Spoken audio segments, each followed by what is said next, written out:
ముస్లింల పరిపాలనలో సంభాజీ మహారాజ్ క్రూరమైనటువంటి హింసకు గురి కాబడి చంపబడ్డారని మనకు ఛావా సినిమా ద్వారా తెలుస్తుంది. ఇది చరిత్రలో తొక్కబడిన విషయం. సంభాజీ మహారాజే కాదండి, అంతకుముందు ఘోరంగా అంతకంటే భయంకరంగా చర్మము ఒలచబడి చంపబడ్డ వ్యక్తి ఉన్నాడు, రాజా హరపాల దేవ. అదే మహారాష్ట్ర ప్రాంతానికి దేవగిరి రాజ్యానికి సంబంధించిన చివరి యాదవరాజు, యాదవులందరూ వినాలి, చివరి యాదవరాజు రాజా హరపాల దేవ 1318 సంవత్సరంలో కుతుబుద్దీన్ ముబారక్ అనేటువంటి వ్యక్తి దాడి చేసి యుద్ధంలో గెలుపులు ఓటములు సహజమండి.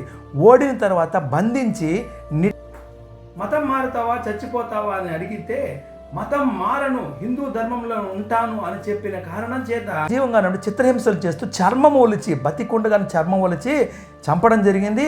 తర్వాత శిరస్సు ఖండించి ఆ శిరస్సు చర్మాన్ని గోడకు వేలాడదీసి ప్రజలను, హిందువులను భయభ్రాంతులు గురి కావడం జరిగింది. అదే దేవగిరి తర్వాత దౌలతాబాద్గా మారడం జరిగింది.